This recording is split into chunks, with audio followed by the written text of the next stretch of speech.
다음으로는 보수의 심장부, 대구로 가보겠습니다.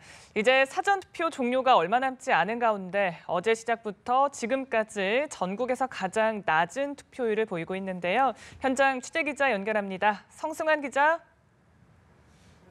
네, 사전투표가 진행이 되고 있는 대구 수성구의 주민센터에 나와 있습니다. 이제 제19대 대선 사전투표 종료까지 약 1시간도 채 남지가 않았습니다. 전국적으로 투표 인원이 1,000만 명을 넘어서는 등 사상 최대를 기록하고 있습니다만 이곳의 분위기는 다소 조금 다릅니다. 어제 사전투표 시작부터 부진했던 대구 지역 투표율은 오후 5시 현재 20.87%로 전국에서 가장 낮습니다. 전국에서 가장 높은 전남 지역 투표율 32.4%와 비교할 때 상당히 많은 격차를 보이고 있습니다.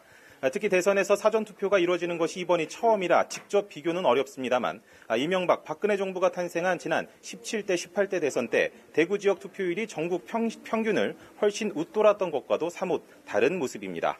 아무래도 그 야권 후보들이 선전을 하면서 보수층이 다소 위축된 상황과 무관치 않다는 해석이 나옵니다. 반면에 젊은 층의 사전투표 참여가 상대적으로 높은 만큼 대선 당일까지 지켜봐야 한다는 관측도 적지 않습니다. 이런 가운데 과연 보수의 표심이 어디로 향할지도 주요 관전 포인트로 꼽힙니다. 대구와 경북 TK 지역은 보수 후보에게 쏠림 현상이 두드러지는 곳입니다. 13대 대선 이후 보수 거대 정당 후보는 항상 60% 이상의 득표율을 기록했고 특히 지난 대선에서 박근혜 후보는 80%를 넘었습니다.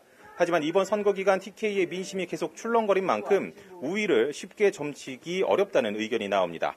탄핵 정국 때는 민주당 문재인 후보의 대세론이 위력을 떨쳤으나 선거전이 본격화되자 국민의당 안철수 후보의 지지율이 급등했습니다. 종반전에 접어들면서 표심이 분산되고 있는 가운데 특히 자유한국당 홍준표 후보로 보수 결집 현상이 일어날지 관심이 모아지고 있습니다. 지금까지 대구에서 연합뉴스TV 성수환입니다.